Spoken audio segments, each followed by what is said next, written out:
Assalamualaikum warahmatullahi wabarakatuh. Perkenalkan, nama saya Wahyuni Seningsi. Saya dari UIS Fakultas Kedokteran Jambi, program studi Hukum Tata Negara. Dan sekarang saya berada di semester 4. Pada kesempatan ini saya diberikan tugas oleh dosen saya, yaitu Muhammad Ahmad SMK, yang selaku dosen pembimbing mata kuliah Hukum Acara dari semester ini. Dalam video ini saya akan menjelaskan beberapa hal terkait materi seputar pra-peradilan, definisi, dan ruang lingkup pra-peradilan, pihak yang bisa mengajukan pra-peradilan tanpa berlaku. Langsung saja saya jelaskan. Pra-peradilan adalah suatu wewenang pengadilan negeri untuk memeriksa dan memutuskan secara cepat tentang sah atau tidaknya suatu tindakan, upaya paksa, yang dilakukan oleh aparat penegak hukum. Tujuannya adalah untuk memberikan perlindungan terhadap hak asasi manusia dan pencegahan tindakannya yang sewenang-wenang. Definisi dan ruang lingkup pra-peradilan menurut pasal angka 10 Kitab Undang-Undang Hukum Acara Pidana KUHP, pra-peradilan adalah wewenang pengadilan negeri untuk memeriksa dan memutus sah atau tidaknya penangkapan dan penahanan. Ini berkaitan dengan prosedur penangkapan dan penahanan, apakah sudah sesuai dengan ketentuan undang-undang atau belum. Misalnya, apakah surat perintah penangkapan, penahanan sudah ada, apakah jangka waktu penahanan sudah sesuai, dan lain-lainnya. Sah atau tidaknya penghentian penyidikan atau penghentian penuntutan ini terkait dengan dihentikannya prosedur penyidikan oleh penyidik atau penghentian penuntut oleh penuntut umum. Pra-peradilan dapat menguji apakah penghentian tersebut sah berdasarkan alasan-alasan hukum yang diatur dalam KUHP. Misalnya, apakah penghentian dilakukan oleh karena tidak cukup bukti, bukan atau pidana, atau bis idem perkara yang sudah pernah diputuskan. Permintaan ganti rugi atau rehabilitas oleh tersangka atau keluarganya atau yang pihak lainnya dirugikan.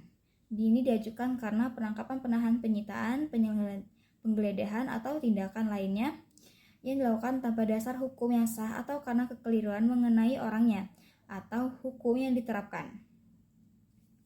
Berdasarkan putusan Mahkamah Konstitusi nomor 21 PUU 2014, lingkup peradilan diperluas yang mencakup sah atau tidaknya penetapan tersangka. Artinya seseorang yang telah ditetapkan sebagai tersangka dapat mengajukan pra-peradilan untuk menguji apakah penetapan tersebut sudah sesuai prosedur dan didasarkan oleh minimal 2 alat bukti yang sah. Sah atau tidaknya penyitaan ini apakah barang bukti disita sesuai prosedur hukum yang berlaku. Sah atau tidaknya penggeledahan, penguji apakah penggeledahan dilakukan sesuai dengan prosedur hukum yang berlaku, seperti adanya izin dari ketua pengadilan negeri.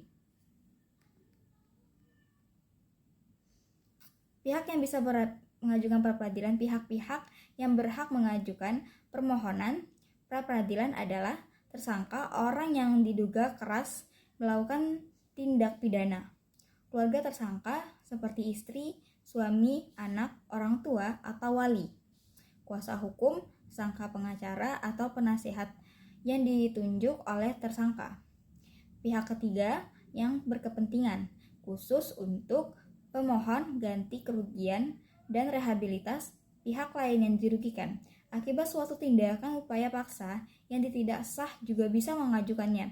Misalkan pemilik barang yang disita meskipun bukan tersangka atau ahli waris dari korban yang salah tangkap, penyidikan atau penuntut umum.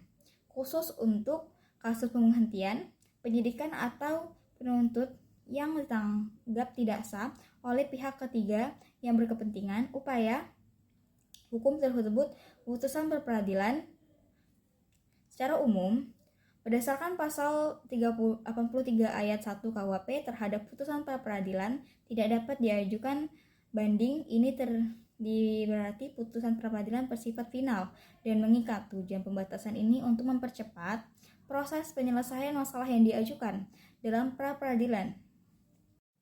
Namun, terdapat pengecualian yang diatur dalam pasal 83 ayat 2 KUHP, yaitu putusan pra-peradilan yang menyatakan tidak sahnya penghentian penyidikan atau penuntut tidak dapat diajukan oleh kasasi oleh penuntut umum. Ini berarti jika pengadilan peradilan memutuskan bahwa penghentian penyidikan atau penuntutan itu tidak sah dan harus dilanjutkan, maka jaksa penuntut umum bukan pihak lain dapat mengajukan upaya hukum kasasi ke Mahkamah Agung tujuan untuk memastikan apakah kepastian hukum dalam proses perdagangan penegak hukum.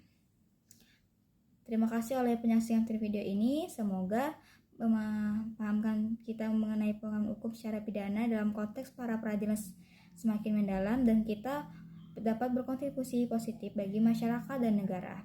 Wassalamualaikum warahmatullahi wabarakatuh.